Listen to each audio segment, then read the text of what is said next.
Mr. Ace Michael. I feel good.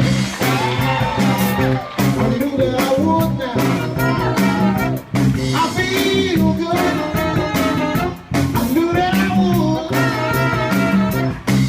So good. So good. I got you. I feel nice. Sugar and spice. I feel nice. Sugar and spice. So nice. So nice. I got you. Come on, y'all.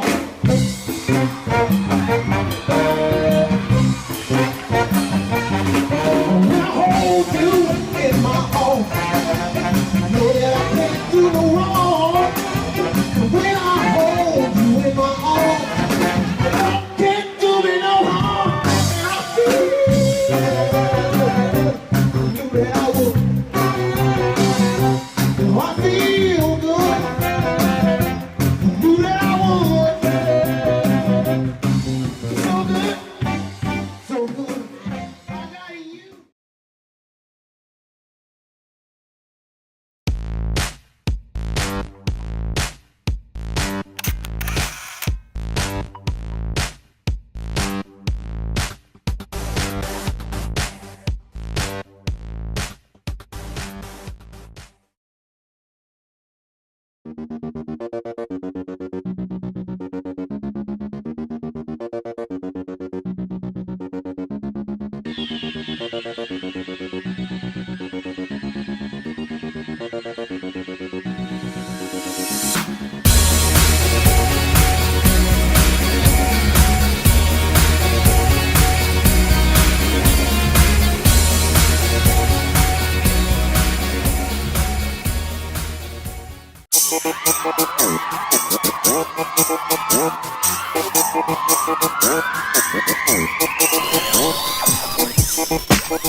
So, Julia, so how did we meet? Do you remember how we met? I don't know how we met. I know how we met. We were doing we met at one of your shows. I was a guest speaker for one of my friends. Oh yeah. Yeah. And we were talking about very dramatic things back then. We were talking about basically how women are being abused in the music industry. Sure. So I we were remember bringing that up show, different yes. stories. Yes. So yeah, so I remember. Yeah, that's how we met. And then we did a show, just the two of us. After that, and then now we're here. Yeah, you were on Dorothea's show. Exactly. You were a yes. guest. She brought on. So we had never met before then. That's what I was trying to figure out. I was trying to figure out, had we met in person or had we met on social media? We met on Dorothea's Women of Entertainment show, and then Yes. you and I did a show. Yes. Speaking of women in entertainment, it seems like there's a lot going on with the promotion of female artists. It's a little bit different than the way it was before. It seems like there's a lot more opportunity. Like you see, women are producing their own stuff, writing their own stuff. They're in charge of marketing more. It just looks like there's a little bit more control. You know, finally, thank God, it looks like a little bit more control. Do you agree with that? Yes and no. Okay. I think everything depends on personal arrangements with the record label. So just like, there's no same person. Every single contract is different. Sure. So I think one of the reasons why females are taking over right now is because there has been recently, because of the lawyers, in the early 2000s, a lot of good contracts were signed. So those were contracts where the record labels did not have full control over an artist's life. So a lot of teenagers got signed. before they reach the 18 mark, right? And then the way that the artists utilize that, if they made it with it over the course of those years, when they turned 18, they had a free ride to get out of every single contract. So that happened with Taylor Swift. That happened with Beyonce. That happened with Rihanna. That happened with a lot of artists. So they just signed very beneficial contracts, and because of that, now when they're in a position of, I have the power, I have the name, I have, I know how the business works, and I'm free, so nobody can force me into doing anything, by financial pressure or by contractual obligations. I think that this is really, really helpful. It has been really, really helpful, to a lot of those female artists to like start making their own decisions. Not only female artists, male artists, just the same. So I think that, now we're kind of actually going back to the bad habits. So all the new artists, and I actually have been proposed one of those contracts myself about 2 years ago or 3 years ago. When my song was on the radio, I was a new upcoming artist, and I got offered to get signed through a production deal to a record label. And I read through the contract, and I was just like, there's something wrong. Like, it just doesn't sound like I'm going to make any money off of it. And then I took it to my lawyer, and my lawyer was just like, you're absolutely, like, your gut feeling is absolutely right. Like, this contract is basically one of those slave contracts that are coming back because producers figured out that they're the connection to the record labels. And the artists, if they want to be signed to a record label, they don't want to do it on their own as an indie artist. They kind of basically have to pay their way into the industry, into the record label, just because they can't make that connection themselves. So it's a funny world. We definitely, what we're seeing with all those big established artists, making their own decisions, that's just the goodies that happened, in the early 2000s, late 2000s, when a lot of lawyers started representing artists' interests, and a lot of contracts have been altered and changed to the benefit of the artists. Now we're going back to the same kind of deals. So artists are being signed with, contracts. For example, the contract would have no termination date. So you would get signed for 5 album cycles, but then there's no termination date. So the producing can take forever to deliver those records. So it's just it's just a very tricky world, and I think that what artists have to be very, very cautious about is not to get carried away by that, I'm going to be famous. Because there's no guarantee anybody's going to be famous, and then you don't want to kind of get close to the fame, kind of see how it works, and then get put in a back shelf and spend the rest of your life trying to get out of the contract and not even being able to make any other moves. So what do you do, Julia, when somebody presents you with a contract that you disagree with? Do you still want to do business with them after that? Like, do you say, okay, so you gave me the dummy contract, okay, y'all gonna make me a new contract, right? Or do you just, once you read that and you think, man, if that was your intention, that's what you thought of me, maybe I just need to don't even mess with y'all at all? Well, with that particular contract, what I did, I just kind of waited it out. I told them that I don't agree to the terms, and I was kind of waiting for their move to move forward. I was testing, to a certain extent, I was testing how committed they are to representing me.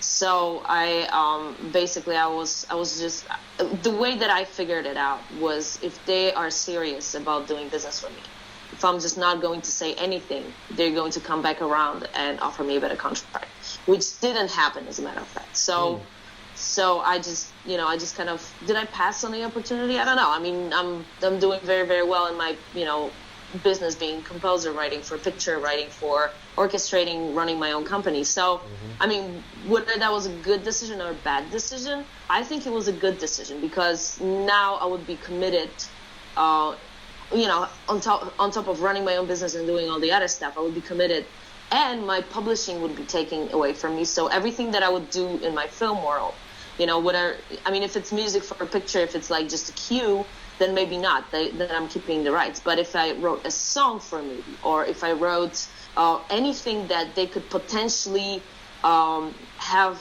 and be entitled to take some of my publishing away from me, I would get taken that money away from me as well. So Sure. Did I make a good decision? I think I still made a good decision. So sometimes like rejecting a contract, it's not the end of the world. I mean, new contracts are coming up every single moment. It's not, Sure. it's not a big deal. I think that a lot of artists, what they have to start thinking about is their income, because the way that contracts enslave people is not necessarily, like a law, an obligation. It's just the financial slavery. So when when you're an artist, and you're, and you have to deliver certain amount of money to the producer, they're going to force you not to work anywhere else, not to go anywhere else. You can't sell your picture. You can't sell your publishing. You can't do, particularly in the publishing division, you can't do a lot of things they could do if you weren't, contractually obliged to somebody. Right. So I think that, I'm just from my own experience, I think that artists should start looking into like their financial reward just as much as that fame factor. Because everybody wants to be famous, but not necessarily everybody who's famous makes money off of it, which is funny. Right. Now, speaking of the business and professionalism, so I'm still trying to figure out all the things that you do, because you do a lot. Why don't you bring us up to speed a little bit on your business and what you're doing in the entertainment?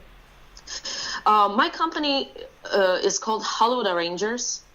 Basically, what we do, we started as a arranging company. I wanted to definitely stay with the live recording industry. I feel that, even though a lot of music is just being done digitally right now, we are obliged in a certain way to keep the musicianship going. So I started this company. The idea behind the company when I started initially was to bring a lot of international business to Los Angeles, on the basis of, we have the best musicians in the world here. Like we have, if you want to record with people that Whitney Houston was using on all her records, you can. Sure. If you want to produce, if you want to have access to her producers, you can. If you want to have access to Sony Studios, the majority of, big movies like, all John Williams scores have been recorded there. Jurassic Park, Star Wars, classics. This has been recorded here. So this sound is here. The sound engineers who mixed it was here. The equipment, the stages, everything is here. So we can provide access. We can open up the world to that sound. The sound that you hear on the radio, you can have it on your own record. Sure. You just have to know how. So I wanted to bridge, that high level potential that Los Angeles carries and serve it to the independent artists all over the world, or maybe even record labels from all over the world who would like to utilize musicians over here, because now remote recordings is so easy. We do sessions over Skype sometimes with artists. So it's so that was the initial idea. We moved way past just that basic idea. Now we're doing a lot of we're launching another brand that does particularly sound for VR games. Oh wow! It's called Night Falcon Music, and that's kind of what I was touching base on the ambisonics and 3D sound and all this kind of stuff that we're working on. So that's one thing that I'm also still orchestrating for some musicals. I orchestrated on Empire. Oh, wow. I orchestrated on Walking Dead and all kinds of TV shows. So I'm still doing that. I'm still working with a lot of orchestra. The recent orchestra that we were working with was California Philharmonic. California Philharmonic wants to also launch a little branch with us of their youth orchestra. So we're going to be putting a youth orchestra together that alongside those efforts. So I mean, I'm doing a whole bunch of Yeah, whole bunch of different you're things, covering your with bases. the That's company, good. definitely, That's good. Now, let me ask you, what is your preferred software of choice to compose and work with? Hello? Yes, I'm here. Yeah, I'm sorry, you froze for just a second. I'm sorry. That's okay. That's what I do. So I was asking you, like, what's your preferred digital workstation? Is it Pro Tools? What do you use, you personally, the most? It depends on the project. I work mainly with 3 programs, which is Logic, DP, and Finale. Okay. So those are my 3 picks for all fans. We're endorsing Pro Tools recently because Pro Tools donated their equipment for one of our raffles for the party. So we're definitely up there, sponsoring, endorsing Avid.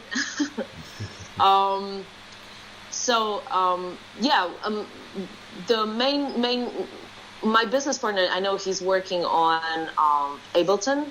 Okay. And then the studio runs Pro Tools for recording. Mm-hmm. So it's, we use a combination of products. I personally like to, when I orchestrate, like to use the combination of DP and Logic and Finale. Mm-hmm. And when I sequence music, when I write for film cues, or when I write my own music, I definitely go down to old good Logic. Yeah. Nice. And has it changed for you working on a platform like Pro Tools went HD some time ago, and they have now the new Presonus makes the studio live, and all these Studio One. There's so much software coming out, I guess is my point. Is it too much stuff? Too much going on? So, I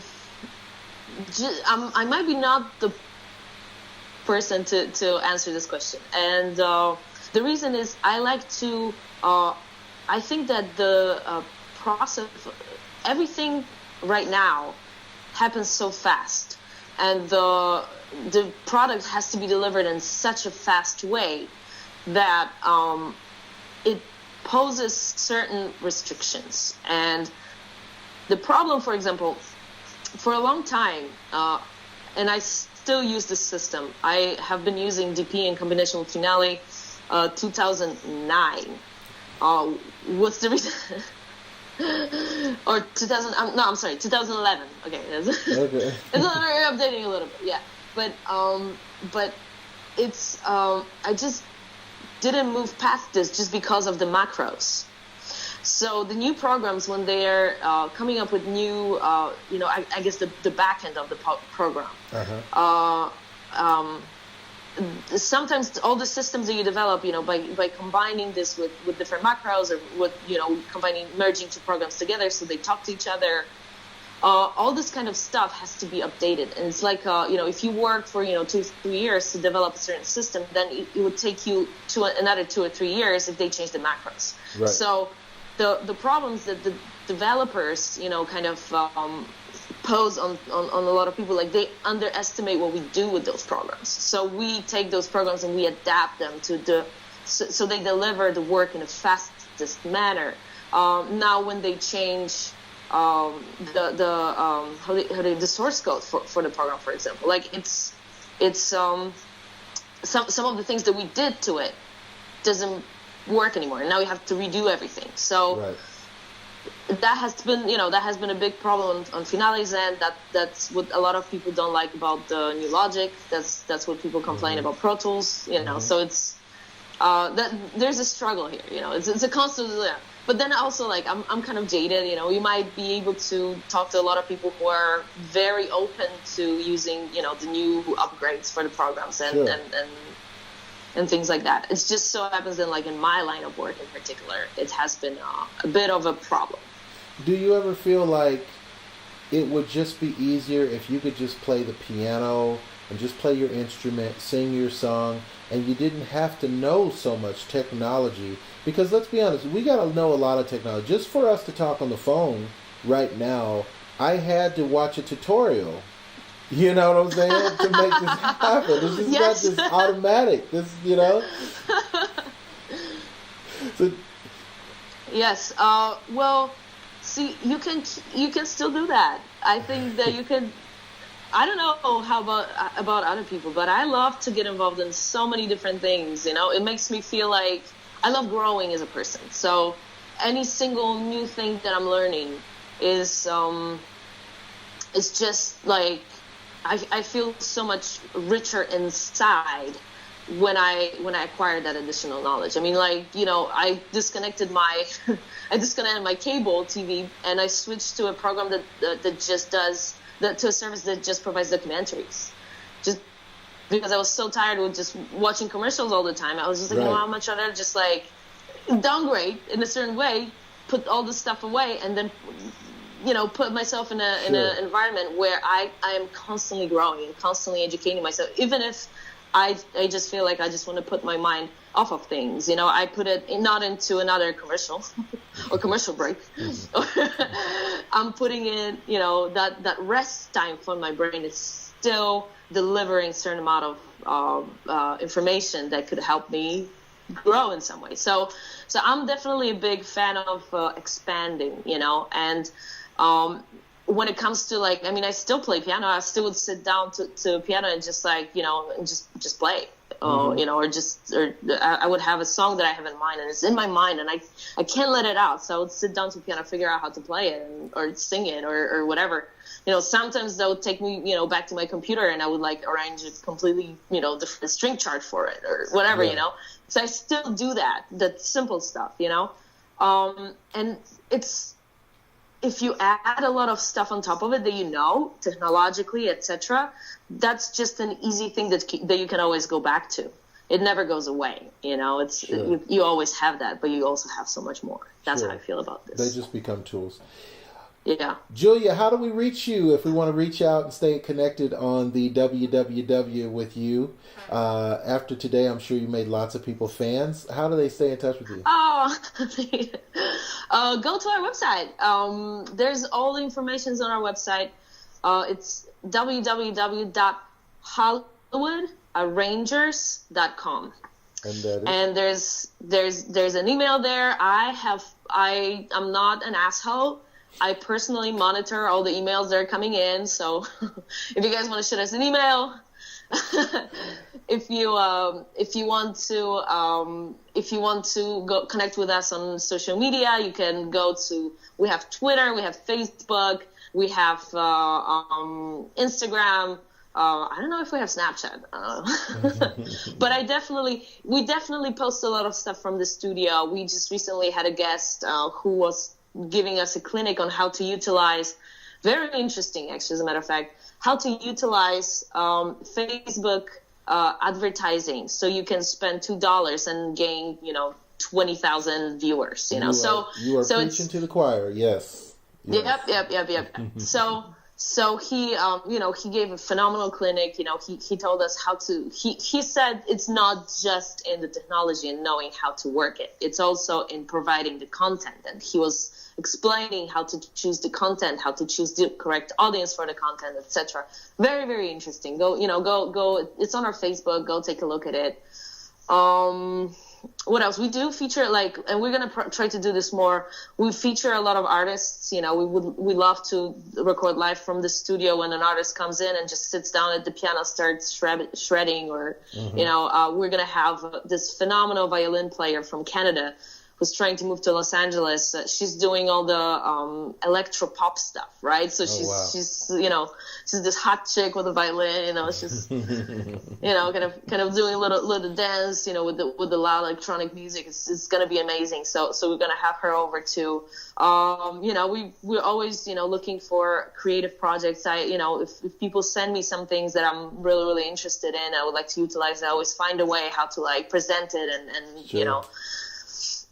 Yeah, so that's, so I love staying connected with people. Definitely. Me like you very much. And by the way, Julia has a money tree in her house or in the studio behind you, and it seems to be growing. So ain't nothing wrong with that. Hey, Julia, thank you so much for being on the show. I want you back as often as you would. Please be on the show with us. And Absolutely. everybody else, we want you to support what Julia's doing. And you know what I say every show, live the life you love the life you live. Hey, great interview. Muy excelente. Tasty. Thank you so much, Ace, it's for my having pleasure. us.